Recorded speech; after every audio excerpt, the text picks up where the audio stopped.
All right, we are back with the GSMC Wrestling Laureate Podcast brought to you by the GSMC Sports Network. I'm your host, Eric Rodriguez, here every Monday through Friday, 8 p.m. Pacific Time, 11 p.m. Eastern Time. Here to talk about everything in the world of professional wrestling, all the action inside and outside of the ring, backstage curtain drama, rumors, and stuff like that. We talk about, superstar inactive statuses and injury updates, from contract negotiations, extensions, and new signings to brands. We talk about promotions from AEW to WWE to Ring of Honor to Stardom. Also, the GCW if it makes major news in the world of professional wrestling. We talk about it here on the show Monday through Friday. So make sure you tune into the GSMC Sports Network, like and subscribe. So we can definitely talk about some professional wrestling. Just kind of reflect on what we talked about right quick. I gave you guys my WWE Monday Night Raw review. We also talked about some WWE NXT tonight, and then we talked about Samantha Irving's real reasons on why the sudden departure from WWE. And now we're going to talk about NXT coming to the ECW arena. By all means, I'm super excited.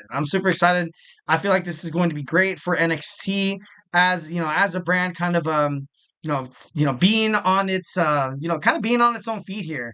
Philadelphia, Pennsylvania. Obviously, Philly fans are super excited after you had WrestleMania 40 recently there. So I bet you they love it when WWE comes back to town at the 2300 arena. That was ECW's thing.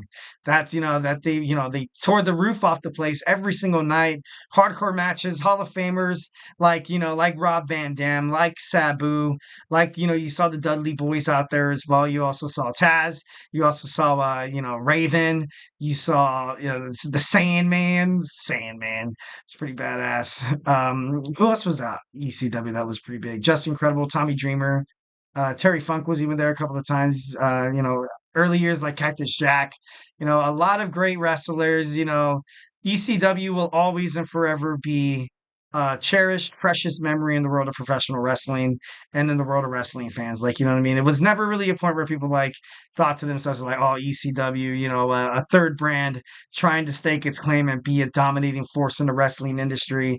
I don't think they thought that at all. I felt like ultimately they kind of went out there and they're like, we're going to give the show, we're going to give these people everything that they thought and that they hoped they wanted inside a wrestling promotion. And they went out there and oh my God, they went out there and put their bodies on the line. They did it all for the sake of entertainment and the wrestling universe. So definitely that passion to entertain the fans, but also at the same time, find way to kind of help elevate each other. ECW was it was like a family, and a lot of these wrestlers, they kind of grew up to have lifelong friendships with all the other wrestlers, and by all means, it was it was great. It was great. But obviously, NXT coming to ECW. I'm not too sure if they're gonna, embrace the ECW spirit that is beheld inside that venue. Maybe they kind of find a way to make every match a hardcore match in November to Dismember or something like that would be pretty cool. But then again, Halloween Havoc, you have the wheel, so I'm not too sure if they're going to put their wrestlers through so much, hardcore, possibility matches and stuff like that. But you could expect, probably a couple of cameos from these guys. It's already been confirmed that Bubba Ray Dudley is going to be on NXT that night. I would love to see Rob Van Dam recently signed a WWE Legends contract as well.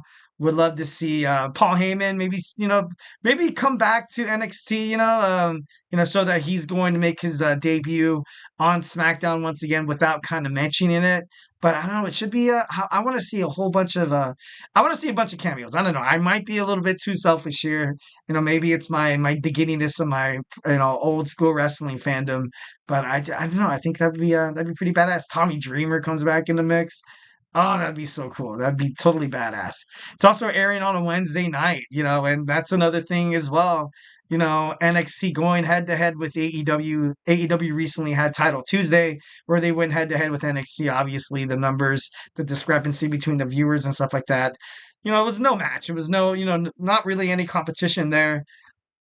But this is going to be another time where NXT, I feel like, is going to knock AEW into the water, which is which sucks because AEW Dynamite, they're gearing for a pretty awesome show. I'm gonna preview that tomorrow, so make sure you guys tune into that. But I don't know, going head to head with AEW, being like, yeah, we're gonna challenge you guys. Like, why'd you have to put it on a Wednesday?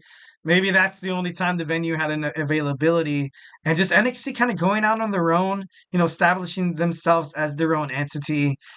And the tickets are already sold out in pre-sale, and that's insane. That's nuts. Shawn Michaels ultimately wants to embrace the spirit of of the venue in and itself. It's a historic venue, like I said. I mentioned before earlier in this segment, how it's it's cherished memories of ECW that will never, that has never died. You know what I mean? Once when Paul Heyman was inducted into the WWE Hall of Fame, he was, basically saying how ECW will always live. They were never, bought out. They were never, destroyed or killed, or their spirit was never lost. It's always lived on. It's always lived on inside the world of professional wrestling. That's why I would be totally ecstatic to see Paul Heyman, make an appearance at the ECW arena.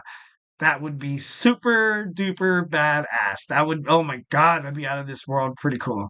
So, definitely hoping, got my high hopes for some, some, a couple of cameos maybe.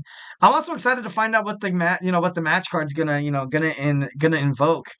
Essentially, it's going to be, I think it's October 26th is Halloween Havoc, and then like a week. I think it's a week after Halloween Havoc. That's crazy. I feel like it's the a Fallout show of Halloween Havoc, and it's gonna be great. It's gonna be great. I want to see number one contenders being made. I want to see title matches. I gotta be honest. I might be a little selfish here, but I would love to see a couple of title matches. I want to see Roxanne Perez go one on one with Stephanie Vacore. I want to see something like that. That would be super cool. 1,010%. That would be super badass. Oh my God, man. I don't know. It's just, ECW was badass. ECW was cool. I remember, reading wrestling magazines growing up and checking out some of these stars, and some of them would be like in a barbed wire rope match, and like, me bleeding from like the floor. Like it was intense. It was really edgy, and it was, super badass all at the same time. I don't know how that all works out, but it does. But it does. But I don't know. I just think it's 1,010%. It should be great. NXT to kind of promote their brand. Um, a tag team division match would be, Rich Holland taking on, Andre Chase would be pretty cool. Or maybe Duke Hudson in a hardcore match would be ideal. Everything going down with Chase U right now, it's crazy. Poor Chase U, Riley Osborne's kind of the last one to kind of get knocked off. Thea Hills, she's, yelling and screaming. She could definitely be an actress. It's crazy how, like, how devoted she is to that kayfabe and that role of, Thea Hill, the sweetheart, the crouching tiger of,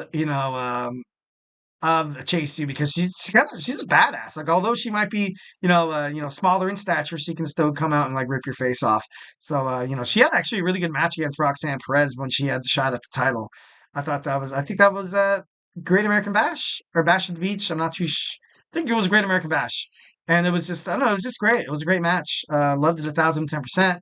Obviously, you kind of have this feud between Jada Parker and Lola Vice. It would be cool to kind of see them tie up in an ECW kind of setting in Philadelphia, Pennsylvania on November 6th. That would be super badass as well. I would definitely love to see that.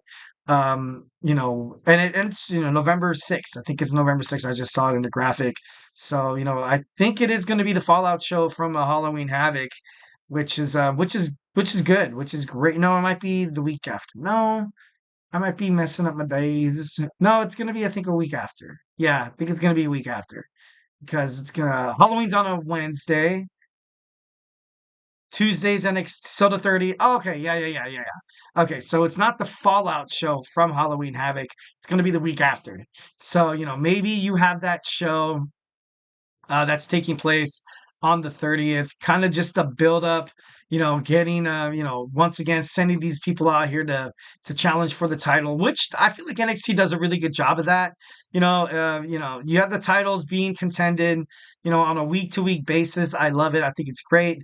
They get a pay per view, not every month, but almost like every other month. So I feel like, but then sometimes they have their special editions of, NXT Tuesdays where you kind of have like PLE caliber storylines and matches happening, and that's 1,010% exactly what I think this is going to be.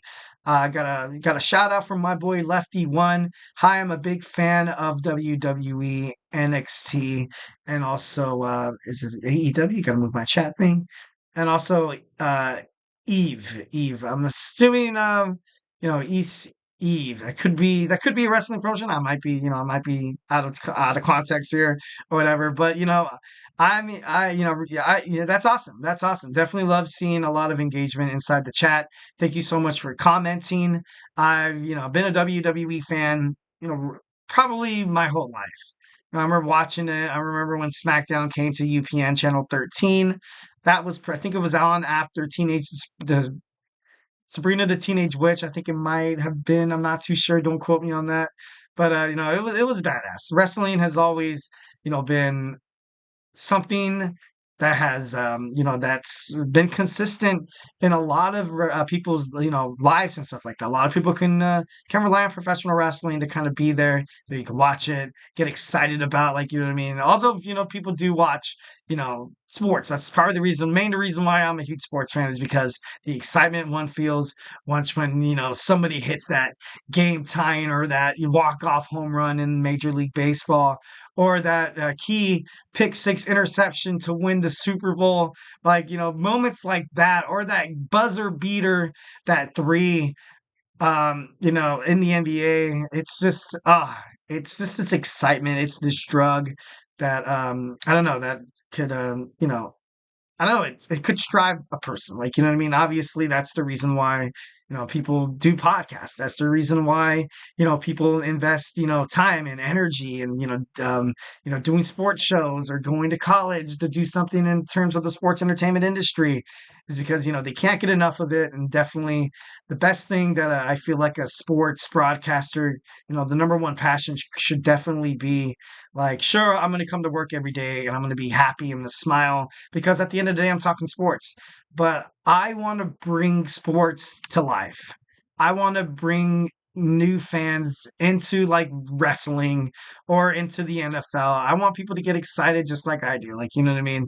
So ultimately, I don't know. That's how sports and wrestling have, kind of impacted my life. So definitely, love and respect. Thank you, Lefty, for the comment. And we're going to go ahead and move on to our next segment. We're going to talk about Tuesdays today in wrestling history. We're going to jump into my DeLorean, guys, get it to 88 miles per hour and go back in time on this date. Talk about some of the key things that's happened in the world of, in the history of professional wrestling that that was pretty badass. That was pretty cool. Good spots, memorable moments. And yeah, so without further ado, let's dive into that. But before, we're going to take a quick commercial break. So, hey, stay tuned.